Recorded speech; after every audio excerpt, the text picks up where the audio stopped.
السلام عليكم ورحمة الله وبركاته.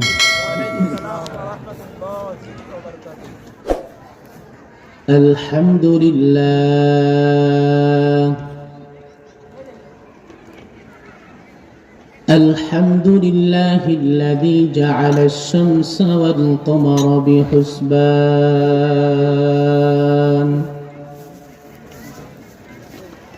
والنجم والشجر يسجدان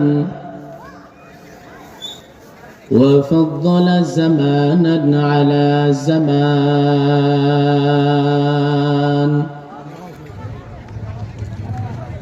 كما فضل مكانا على مكان وإنسانا على إنسان ونشهد أن لا إله إلا الله وحده لا شريك له ونشهد أن سيدنا وسندنا وحبيبنا ومولانا محمدا عبده ورسوله أرسله بالحق بشيرا ونذيرا وداعيا إلى الله بإذنه وسراجا وقمرا منيرا فقد قال الله تعالى في كلامه المجيد وفرقانه الحميد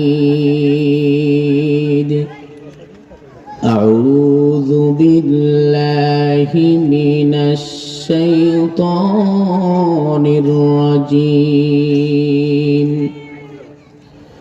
بسم الله الرحمن الرحيم ولقد خلقنا الإنسان من سلالة من طين صدق الله العظيم وقال رسول الله صلى الله عليه وسلم المرأة إذا صلت خمسها وصامت شهرها وأحصنت فرجها وأطاعت بعلها فلتدخل من أي أبواب الجنة أو كما قال النبي عليه الصلاة والسلام وقال تعالى في شان حبيبه ومحبوبه ومعشوقه مخبرا وآمرا إن الله وملائكته يصلون على النبي يا أيها الذين آمنوا صلوا عليه وسلموا تسليما بلغ العلا بكماله كشف الدجى بجماله حسنت جميع خصاله صلوا عليه وآله একটু জিকির করি লা ইলাহা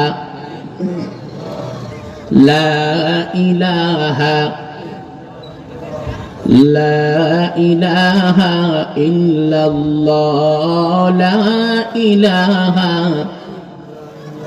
আসিয়া বিবি খেলে প্রেমের খেলা ফেরাউন দে তারে নানান জ্বালা আরশ থেকে আল্লাহ বলেন আরশ থেকে আল্লাহ বলেন খুলে দাও জান্নাতের তালা লা ইলাহা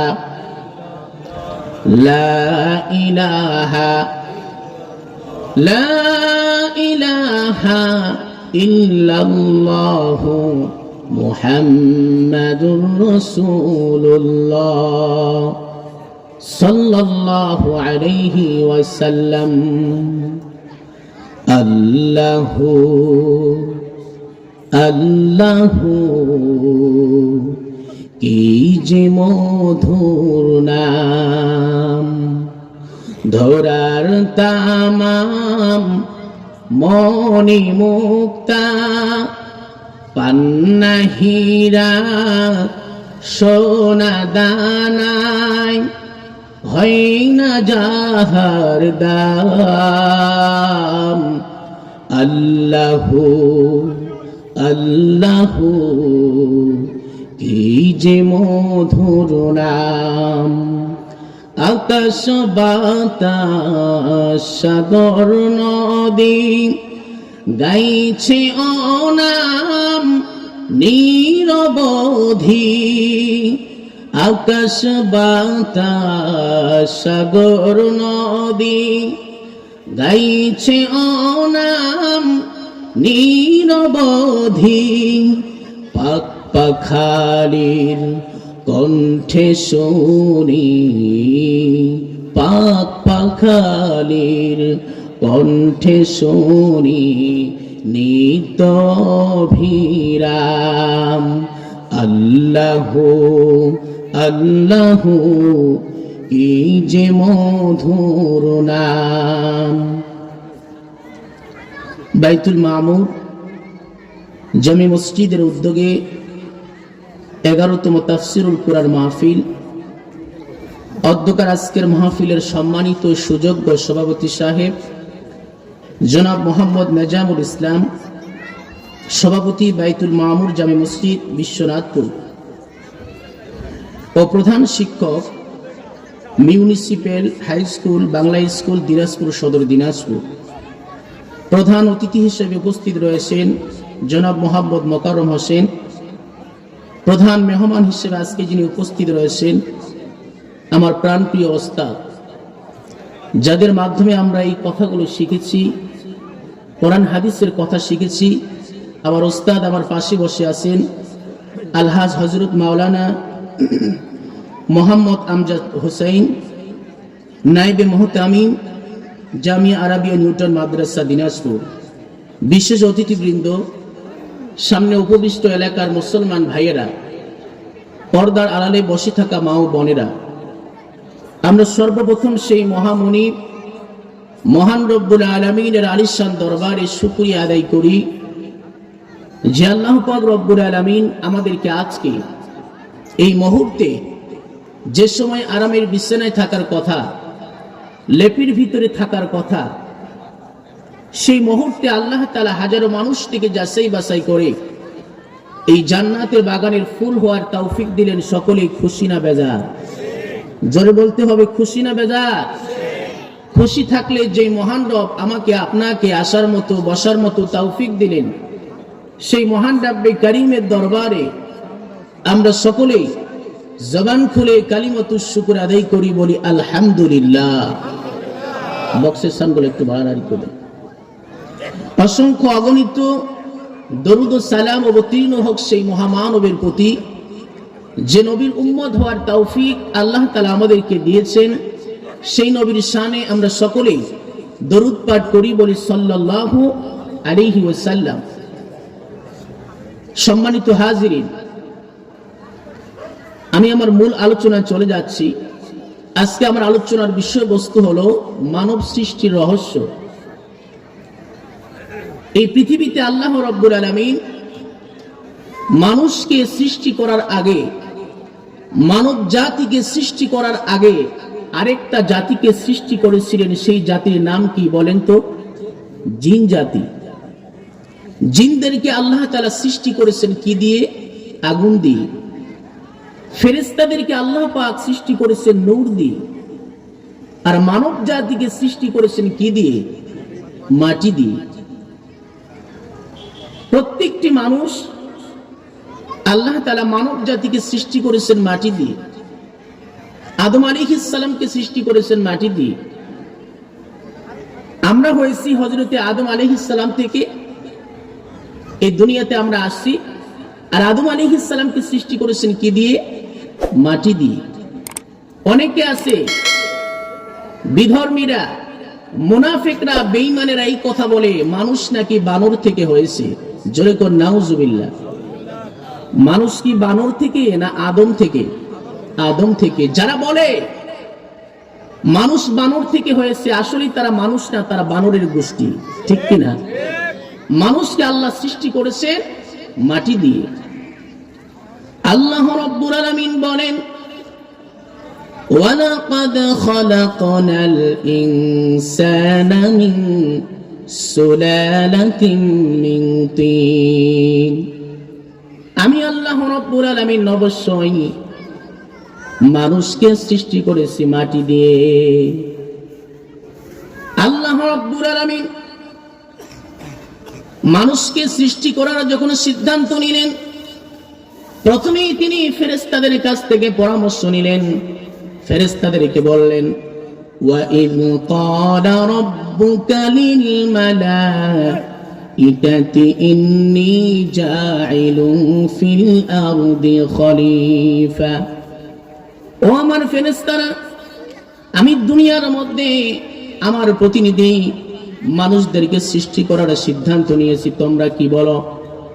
ফেরেশতারা তখন জবাব দিল, আতাজআলু ফিহা মান ইউফসিদু ফিহা ওয়া ইয়াসফিকুদ দিমা।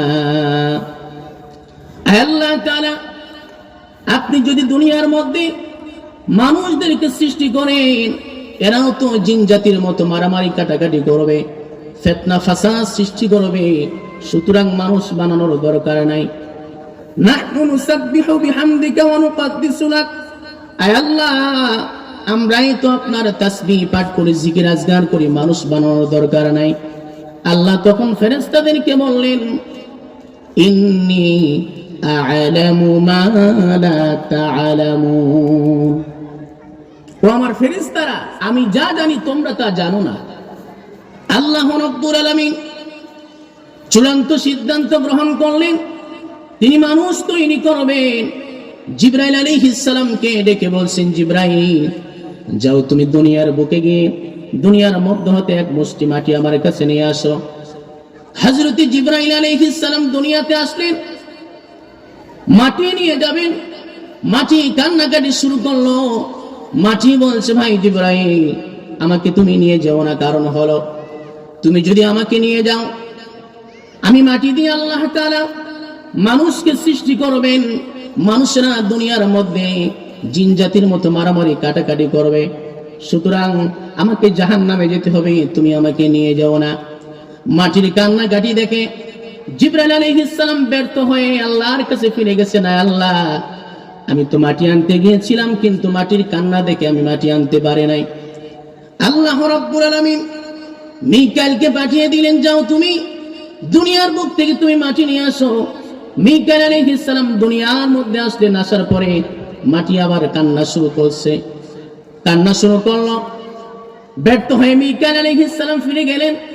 আল্লাহ রাব্বুল আলামিন তৃতীয়বার ইসরাফিল আলাইহিস সালামকে পাঠিয়ে দিলেন, তুমি যাও। হযরত ইসরাফিল আলাইহিস সালাম তিনিও ব্যর্থ হয়ে চলে গেলেন।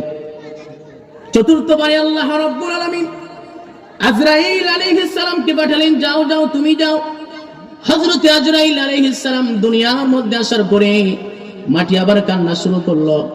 আজরাইল বলে, মাটি কান্না করে কোনো লাভ নাই, কারণ আল্লাহ তাআলার ওয়ার্ডার আমাকে পালন করতেই হবে। হযরত আজরাইল আলাইহিস সালাম মাটি নিয়ে গেলেন, এক মুষ্টি মাটি।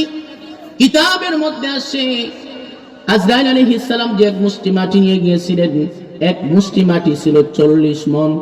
কত মণ বলেন? 40 মণ মাটি ছিল।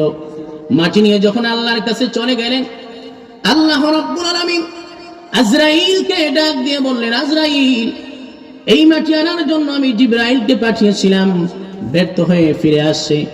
মিকাইলকে পাঠিয়েছিলাম, সেও ব্যর্থ হয়ে ফিরে আসছে। ইসরাফিলকে পাঠিয়েছিলাম, সেও আনতে পারে নাই। তুমি যেহেতু আনতে পেরেছো, এই মাটি দিয়ে যখন আমি মানুষ তৈরি করব, মানুষের জান কবজ করার দায়িত্ব আমি তোমাকে দিয়ে দিলাম। হযরত আজরাইল আলাইহিস সালাম বললেন, আয় আল্লাহ তাআলা, আপনি আমাকে জান কবজ করার দায়িত্ব দিলেন, ঠিক আছে, কিন্তু আমি যখন মানুষের জান কবজ করব তারা তো আমাকে গালিগালাজ করবে। আল্লাহ রাব্বুল আলামিন আজরাইলকে লক্ষ্য করে বলছেন, আজরাইল শোনো, আমার বান্দাদের যখন হায়াত যখন শেষ হয়ে যাবে, তখন কেউ রোড অ্যাক্সিডেন্টে মারা যাবে, কেউ অসুস্থ হয়ে মারা যাবে, মানুষরা বলবে অ্যাক্সিডেন্ট করে মারা গেছে, তোমার দোষ কেউ দেবে না। এই জন্য দেখবেন আমাদের সমাজের মধ্যে যখন কোনো ব্যক্তি মারা যায় রোড অ্যাক্সিডেন্টে, আমরা কি আজরাইলের দোষ দেই নাকি? আজরাইলের দোষ দেই না। আমরা বলি কি, লোকটা রোড অ্যাক্সিডেন্টে মারা গিয়েছে। মাটি নিয়ে যাওয়ার পরে আল্লাহ রাব্বুল আলামিন সেই মাটিটাকে রেখে দিলেন 40টি বছর ধরে। 40 বছর পর আল্লাহ তাআলা আসমানকে হুকুম করলেন, ইয়া সামাউ আমতিরি আলাইহি 40 সানা, হে আসমান, তুমি এই মাটির মধ্যে 40টা বছর ধরে তুমি বৃষ্টি দাও।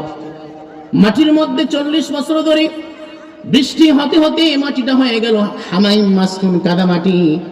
এই মাটি দিয়ে আল্লাহ রাব্বুল আলামিন আদম আলাইহিস সালাতু ওয়াস সালামের মূর্তি বানালেন। বানানোর পরে আল্লাহ শুরু থেকে হুকুম করলেন, ইয়া শামসু হাররিকি আলাইহি 40 ইয়াওমা, হে সূর্য, তুমি আদমের কায়ার উপরে, মূর্তির উপরে 40টা বছর ধরে তুমি তাপ দাও। 3 40 কত হয় বলেন? 120 বছর।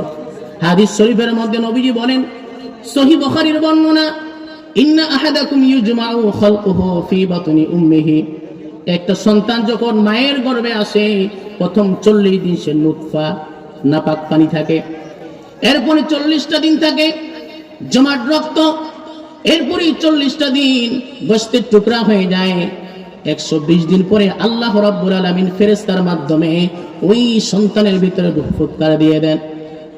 আদম আলাইহিস সালাতু ওয়াস সালামকে আল্লাহ রাব্বুল আলামিন 120 বছর পরে তার নাকের ভিতরে দিয়ে যখন রূহটা প্রবেশ করালেন, নাকের ভিতরে কোনো জিনিস ঢুকলে হাসি আসে কি আসে না বলেন? সঙ্গে সঙ্গে তার হাসি চলে আসলো, তিনি বললেন আলহামদুলিল্লাহ। বিজ্ঞানীরা রিসার্চ করে গবেষণা করে তথ্য দিচ্ছে, কোন মানুষ যখন একবার হাসি দেয়, সকাল থেকে সন্ধ্যা পর্যন্ত একটা মানুষের দেহের ভিতরে যে ময়লাগুলো ঢুকে, একবার হাসি মারলে সমস্ত ময়লা আল্লাহ পাক শরীর থেকে বের করে দেন। বলেন সুবহানাল্লাহ। অর্থাৎ 40,000 টাকা খরচ করলে যে উপকার হয়, তার থেকে উপকার একবার হাসি দিলে আল্লাহ পাক করে দেন। জোরে বলি সুবহানাল্লাহ। আদম আলাইহিস সালাতু ওয়াস সালামকে সৃষ্টি করার পরে কিয়ামত পর্যন্ত যত মানুষ দুনিয়াতে আসবে, সমস্ত মানুষের রূহগুলোকে তার সামনে আল্লাহ পাক এনে দিলেন। হযরতে আদম পয়গম্বর দেখলেন অনেকগুলো রূহ। আল্লাহকে প্রশ্ন করলেন, আল্লাহ তাআলা, এরা কারা? আল্লাহ বলেন, আদম নে, এরা তোমার সন্তান, দুনিয়ার মধ্যে তারা আসবে। আদম নবী দেখলেন এতগুলো রূহের মধ্যে একটা রূহ খুব সুন্দর, ফুটফুটে সুন্দর। হযরতে আদম আলাইহিস সালাতু ওয়াস সালাম আল্লাহ কি বললেন, আয় আল্লাহ, ওই যে রূহটা দেখা যায় এটা কার রূহ? আল্লাহ পাক বলছেন, আদম রে, এটা তোমার সন্তান দাউদের রূহ। সে দুনিয়াতে গিয়ে নবী হবে, তার সন্তান হবে সুলাইমান, সেও নবী হবে। আদম আলাইহিস সালাম বলেন, আল্লাহ তাআলা, এত সুন্দর ফুটফুটে সুন্দর সন্তান আমার হবে, আল্লাহ, আমার সন্তান দাউদের হায়াত আপনি কত বছর দিয়েছেন? আল্লাহ পাক বলছেন সে বাঁচবে দুনিয়াতে 40 বছর। কত বছর? আদম আলাইহিস সালাম বললেন, এত সুন্দর আমার সন্তান দুনিয়াতে গিয়ে মাত্র 40টা বছর কেন বাঁচবে? আল্লাহ হায়াত বাড়াইয়া দেন। আল্লাহ বললেন, না, লেখা হয়ে গেছে, আর বাড়ানো যাবে না। আদম আলাইহিস সালাতু ওয়াস সালাম আল্লাহ কি বললেন, আল্লাহ তাআলা, আমি আদম দুনিয়াতে কতদিন বাঁচবো? আল্লাহ বলছেন, উমরুকা আলফুস সানা, তুমি দুনিয়ার মধ্যে গিয়ে 1000 বছর বাঁচবে। কত বছর? 1000 বছর বাঁচবে। এই পৃথিবীতে একজন মানুষ জানতেন তিনি দুনিয়ার মধ্যে সে কতদিন বাঁচবেন। তিনি হলেন আমাদের সকলের আদি পিতা হযরতে আদম আলাইহিস সালাম। জোরে বলি সুবহানাল্লাহ। আমরা দুনিয়ার মধ্যে কতদিন বাঁচবো আমরা কি জানি? জানি না, কেউ জানি না। কিন্তু আদম আলাইহিস সালামকে আগেই জানিয়ে দেওয়া হয়েছিল, আদম, তুমি দুনিয়াতে গিয়ে বাঁচবে 1000 বছর। কত বছর? 1000 বছর। আদম আলাইহিস সালাম আল্লাহকে বললেন, আল্লাহ তাআলা, আমি বাঁচবো 1000 বছর, আমার সন্তান দাউদ বাঁচবে 40 বছর, আবার 1000 বছর থেকে আমি 60 বছর তাকে আমি দিয়ে দিলাম। 60 বছর দিলে আর কত বছর বাঁচবে বলেন? 940 বছর। হযরত আদম আলাইহিস সালাম দুনিয়াতে যখন আসলেন, আসার পরে 940 বছর যখন হয়ে গেল, মালাকুল মাউত তার সামনে চলে আসলো, এসে বলছে, হে আল্লাহর পয়গম্বর আদম, আমি আপনার জান কবজ করার জন্য আসি। আদম আলাইহিস সালাম বলেন, আজরাইল, আল্লাহ আমাকে বলেছেন আমি 1000 বছর বাঁচবো, আমার তো 940 বছর হয়েছে, এখনই কেন তুমি আসছো? আজরাইল আলাইহিস সালাম বললেন, আল্লাহর নবী, আপনি তো আপনার সন্তান দাউদকে আপনার হায়াত থেকে 60 বছর দিয়েছেন। আদম আলাইহিস সালাম বলেন, না, আমি দেয় নাই। দেওয়ার পরে কি বলে? দেয় নাই। নাসিয়া আদম ফানাসিয়া বানু, আদম আলাইহিস সালাম ভুলে গেছেন, তাই আমরাও তার সন্তান হয়ে মাঝে মধ্যে ভুলে যাই।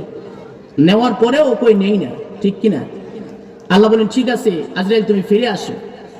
আদম আলাইহিস সালামকে বানার পরে আল্লাহ রাব্বুল আলামিন ফেরেশতাদেরকে বললেন, ওয়া ইয কুলনা লিল মালাইকাতি ইসজুদু লি আদম ফাসাজাদু ইল্লা ইবলিস। সমস্ত ফেরেশতাদেরকে বললেন, ও আমার ফেরেশতারা, তোমরা আদমকে সিজদা করো। সমস্ত ফেরেশতারা আদম আলাইহিস সালামকে সিজদা করলো। আদম আলাইহিস সালামকে সিজদা দিয়ে আল্লাহ পাক মানুষকে সম্মানী বানিয়ে দিলেন। সুবহানাল্লাহ বলেন।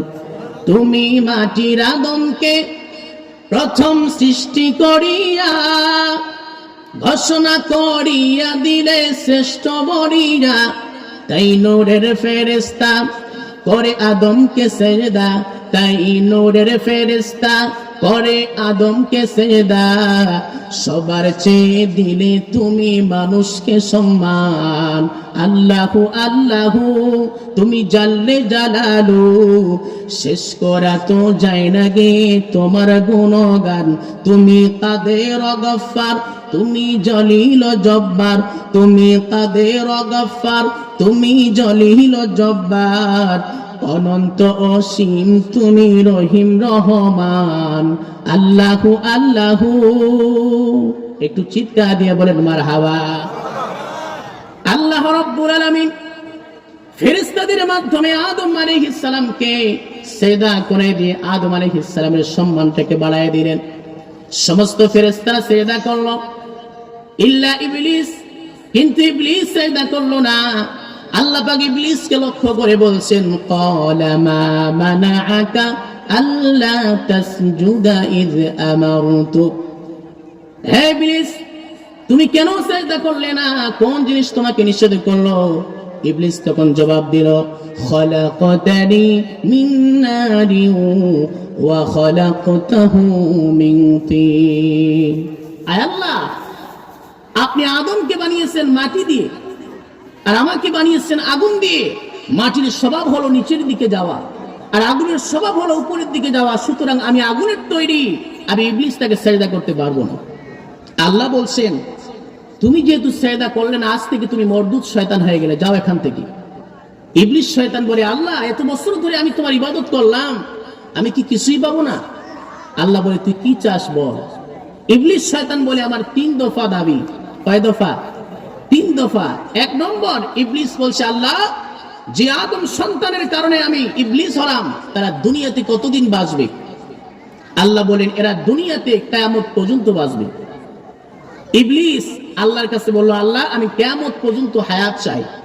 আল্লাহ বলেন, ঠিক আছে, তোমাকে কিয়ামত পর্যন্ত হায়াত দেওয়া হলো। ইবলিস আল্লাহর কাছে আবার ফরিয়াদ করলো, আল্লাহ আমি তোমার কাছে আরেকটা জিনিস চাই। যে আদম সন্তানদের কারণে আমি ইবলিস হলাম, শয়তান হলাম, এদেরকে আমি ভাই ভাইয়ের মধ্যে দ্বন্দ্ব লাগাইয়া দিব, ভাই বোনের মধ্যে দ্বন্দ্ব লাগাইয়া দিব, স্বামী স্ত্রীর মধ্যে ঝগড়া বাঁধাইয়া দিব। কিন্তু তারা যদি আমাকে দেখতে পায়, আমার তো পা ভেঙে ফেলবে। আল্লাহ আমি ক্ষমতা চাই। আল্লাহ বলেন, ঠিক আছে, তোমাকে ক্ষমতাও দেওয়া হলো।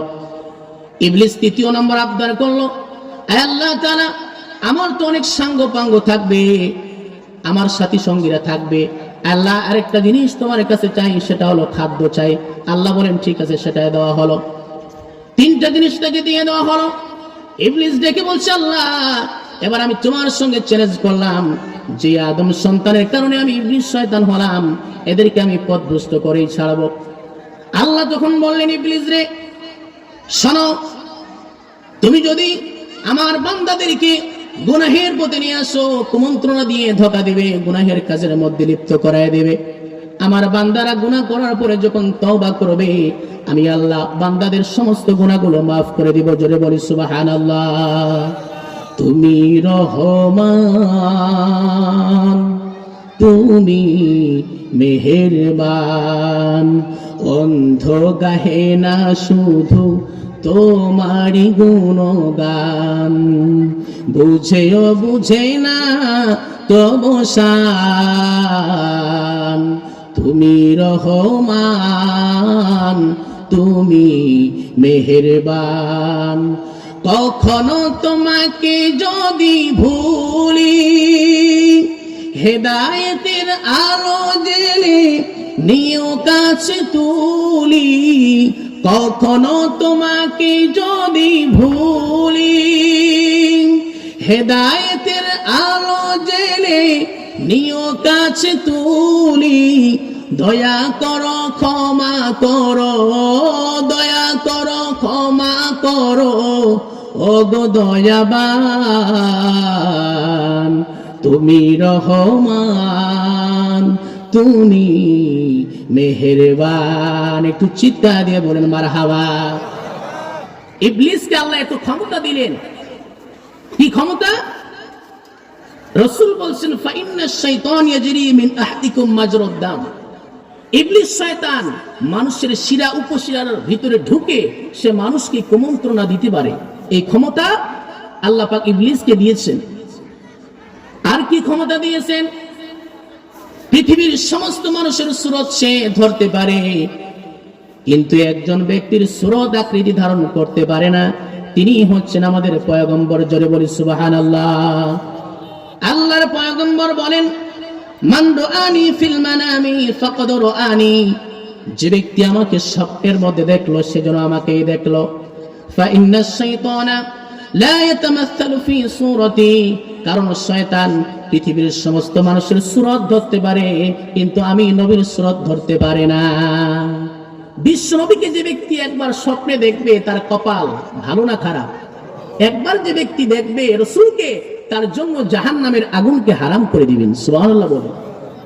যদি কোনো ব্যক্তি নবীর সঙ্গে সম্পর্ক রাখতে চায়, সম্পর্ক করতে চায়, নবীজি বলেন যে যত বেশি আমার উপর দরুদ পাঠ করবে, আমি রাসূলের জন্য কিয়ামতের দিন তার উপর সুপারিশ করা ওয়াজিব হয়ে যাবে। সুবহানাল্লাহ বলেন। বিশ্ব নবী বলেন, মান সাল্লা আলাইয়া ওয়াহিদাতান সাল্লাল্লাহু আলাইহি আশরা, যে ব্যক্তি আমি নবীর উপর একবার দরুদ শরীফ পাঠ করবে, আল্লাহ পাক স্বয়ং ওই ব্যক্তির উপরে 10 বার রহমত নাজিল করে দেন। সুবহানাল্লাহ। কিয়ামতের ময়দানে কঠিন মুসিবতের দিন, যেদিন সমস্ত নবীরা পর্যন্ত নাফসি নাফসি করবে, নবীজি আমাদের নবীজি ওই দিন রব্বি হাবলি উম্মতি, রব্বি হাবলি উম্মতি তার মুখ থেকে বের হবে। বিশ্ব নবী বলেন, ইন্না লিকুল্লি নাবিয়্যিন মুস্তাজাবুদ দাওয়া, আল্লাহ রাব্বুল আলামিন প্রত্যেকটা নবীকে একটা করে স্পেশাল ভাবে দোয়া করার সুযোগ দিয়েছিলেন, যেই দোয়াটাকে বলা হয় মুস্তাজাবুদ দাওয়া। নবীরা যেই দোয়াই করবে সেই দোয়াই কবুল হবে, কিন্তু একটা দোয়া করতে হবে। নবীজি বলেন, দুনিয়ার মধ্যে সমস্ত নবীরা এই দোয়াটা করে ফেলেছেন। আদম আলাইহিস সালাম যখন বিপদে পড়েছেন দোয়াটি করে ফেলেছেন, মুসা আলাইহিস সালাম যখন বিপদে পড়েছেন দোয়াটি করে ফেলেছেন। বিশ্বনবী বলেন, সেই দোয়াটা আমি দুনিয়ার মধ্যে করে নাই। কিয়ামতের কঠিন মুসিবতের দিন, যেদিন নবীরা পর্যন্ত নাফসি নাফসি করবে, আমি আমার উম্মতদেরকে নিয়ে সুপারিশ করে জান্নাতের মধ্যে নিয়ে যাব। জোরে বলি সুবহানাল্লাহ। রহমাতুল লিল আলামিন নবী, রহমাতুল লিল আলামিন নবী, কোরআনে প্রমাণ, আশিক বিনে কে বুঝিবে আমার দয়ার নবীর শান, উম্মত বিনে কে বুঝিবে আমার দয়ার নবীর শান। নবী আমার মদিনারি বুলবুল, আমার আল্লাহ ভালোবেসে নামটি রাখলেন মুহাম্মদ রাসূল। নবী আমার মদিনারি বুলবুল, আমার আল্লাহ ভালোবেসে নামটি রাখলেন হাবিবে রাসূল। সেই নবীকে ভুল বুঝিলে, সেই নবীকে ভুল বুঝিলে থাকবে না ঈমান। আশিক বিনে কে বুঝিবে আমার দয়ার নবীর শান, উম্মত বিনে কে বুঝিবে আমার দয়ার নবীর শান। একটু জিকির করি লা ইলাহা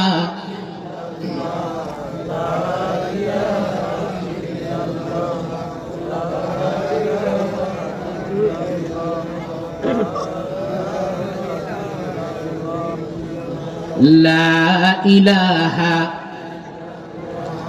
লা ইলাহা লা ইলাহা।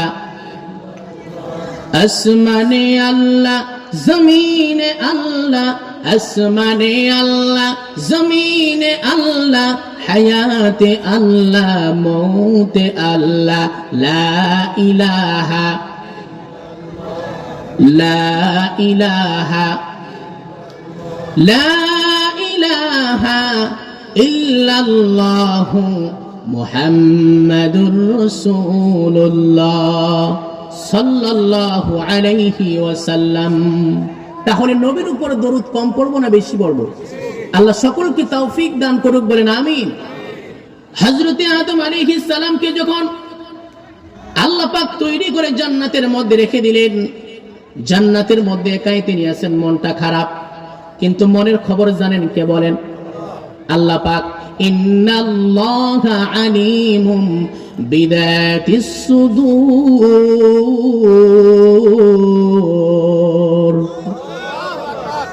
বান্দার অন্তরে কি কল্পনা করে এটা পৃথিবীর কোন মানুষ জানেন না। জানেন কে? বলেন আদম আলাইহিস সালামের তো মনটা খারাপ।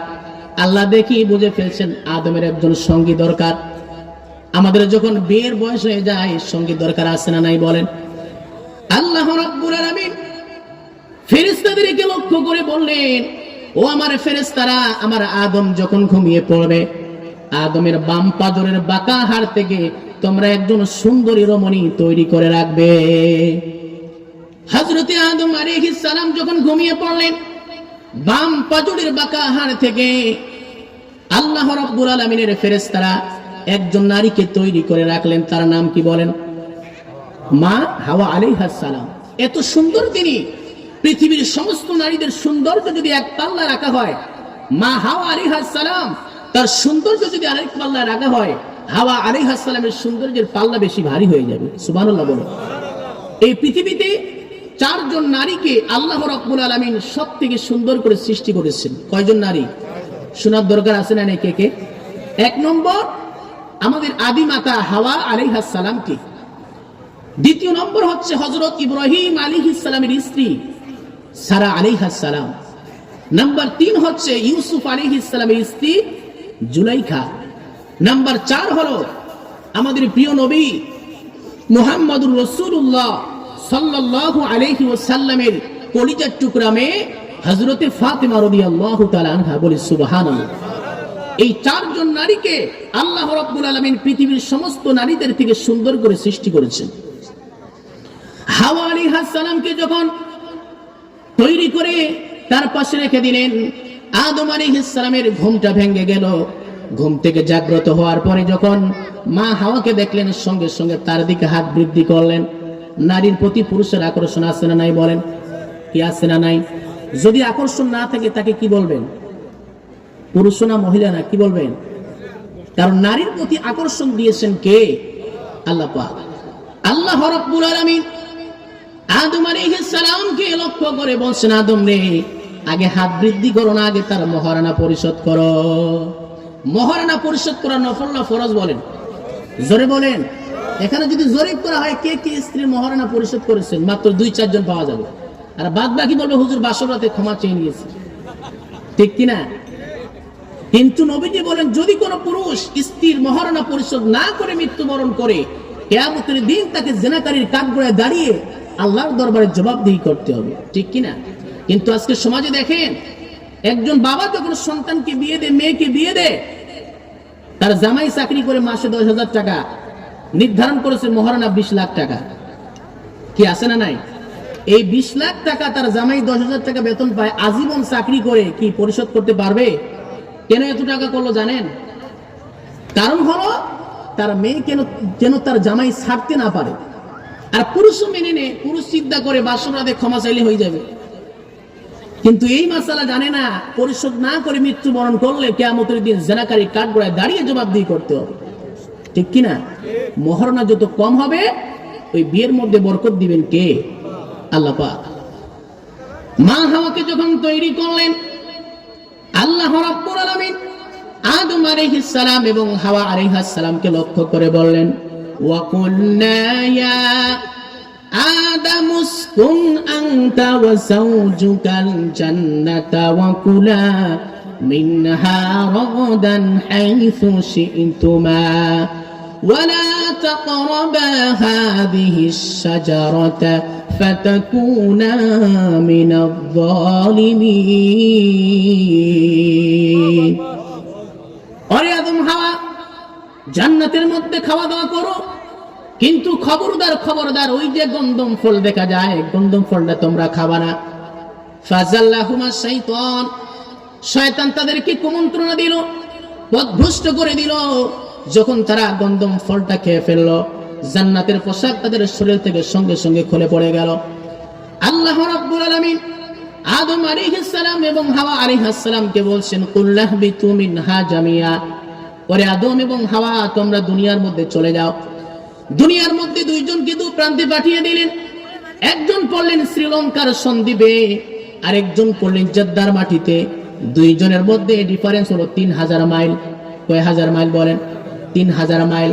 আদমের সঙ্গে হাওয়ার দেখা নাই, হাওয়ার সঙ্গে আদমের দেখা নাই। কাঁদতে কাঁদতে চোখের কোণাগুলো পর্যন্ত ঘা হয়ে গেল। 300 বছর পর্যন্ত কান্না করলেন। 300 বছর পর হযরত আদম আলাইহিস সালাম আল্লাহর কাছে একটা দোয়া করেছেন, যে দোয়ার মাধ্যমে আল্লাহ তাদেরকে মাফ করে দিয়েছেন। সেই দোয়াটাও আল্লাহ কোরআনে কারিমে রেকর্ড করে দিয়েছেন।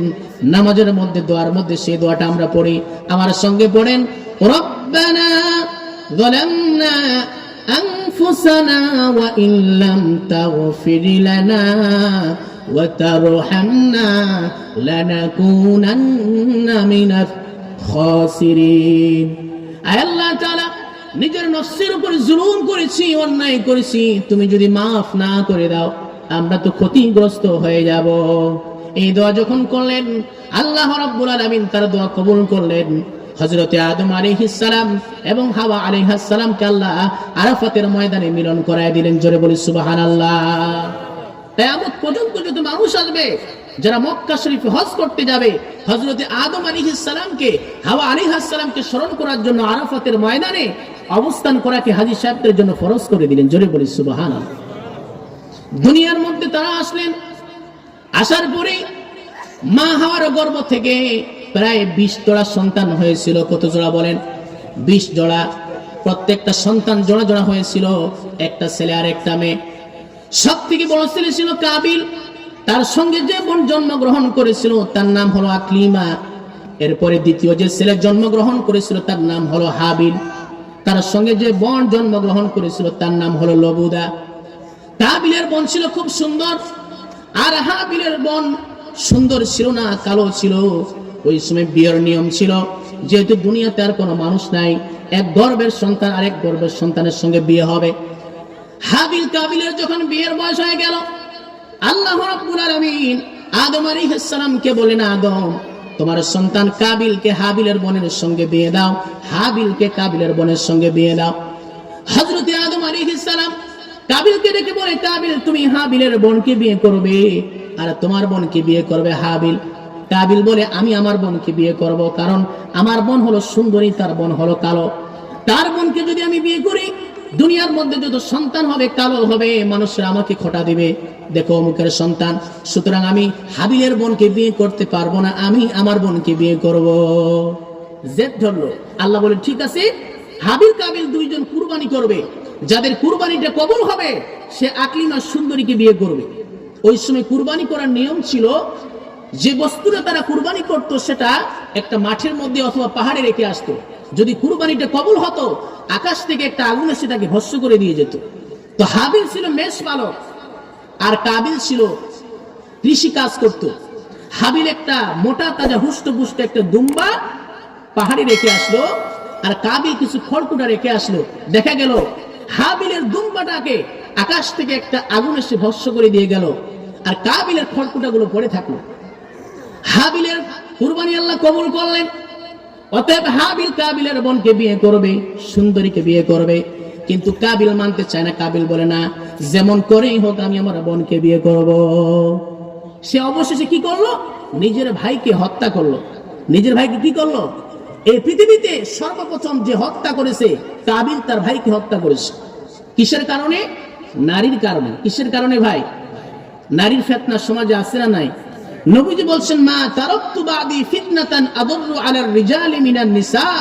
ও আমার উম্মতেরা, বুখারী শরীফের হাদিস, নবীজি বলছেন, আমি তোমাদের মাঝ থেকে বিদায় নিয়ে যাব, কিন্তু তোমাদের মধ্যে সবথেকে যে বড় ফিতনাটা হবে পুরুষের জন্য নারীর ফিতনা। কে বলছেন? রাসূল বলছেন। রাসূলের কথা সত্য না মিথ্যা বলেন? নবীজি বলেন, আন নিসাউ হাবাইলিশ শাইতান। শয়তানের ফাঁদ হলো মহিলা। আমরা ফাঁদ দিয়ে ঘুঘু ধরি না? তো শয়তান এই নারী দিয়ে পুরুষকে কাবু করে। নারীর ফিতনা সমাজে আছে না নাই? মা বোনেরা কি আসছে? জোরে বলেন, আসছে কি আসে নাই? মা বোনেরা শুনে তো খেপে যাবে, বলুন হুজুর আমাদের বিরুদ্ধে ওয়াজ করে যাচ্ছে।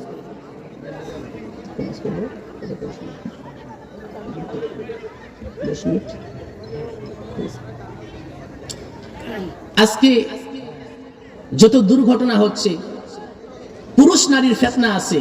কারণ সমাজের মধ্যে নারী পুরুষের থেকে নারীর সংখ্যা কম না বেশি? আপনি এখনো যান হাট বাজারে, বিভিন্ন জায়গায় নারী পাবেন। বিভিন্ন জায়গায় অনেকে আছে, অনেক ছেলে আছে, অনেক মেয়ে আছে। মাহফিল হলে ওদের সুবিধা, দোকানপাটে গিয়ে গল্প করবে, কারণ অন্য জায়গায় তো পায় না। এটা সুযোগ। এরকম পুরুষ নারী আছে না নাই বলেন? আল্লাহ রে, আল্লাহ রে, কোন দুনিয়ায় পাঠাইলা আমারে। আল্লাহ রে, আল্লাহ রে, কোন দুনিয়ায় পাঠাইলা আমারে। বর্তমানের ছেলে মেয়ে করে কি কারবার, ছেলে পিছে মেয়ে সামনে হুন্ডারি ড্রাইভার, ঠিক কিনা? বর্তমানের ছেলে মেয়ের দেখো কি কারবার, ছেলে পিছে মেয়ে সামনে হুন্ডারি ড্রাইভার। আল্লাহ রে, কোন দুনিয়ায় পাঠাইলা আমারে। আল্লাহ রে, আল্লাহ রে, কোন দুনিয়ায় পাঠাইলা আমারে। হিন্দি গানের টান মারিয়া রাস্তা হাইটা যায়, কারো কারো কারো কারো সুর শুনিয়া বুকটা ফাইটা যায়।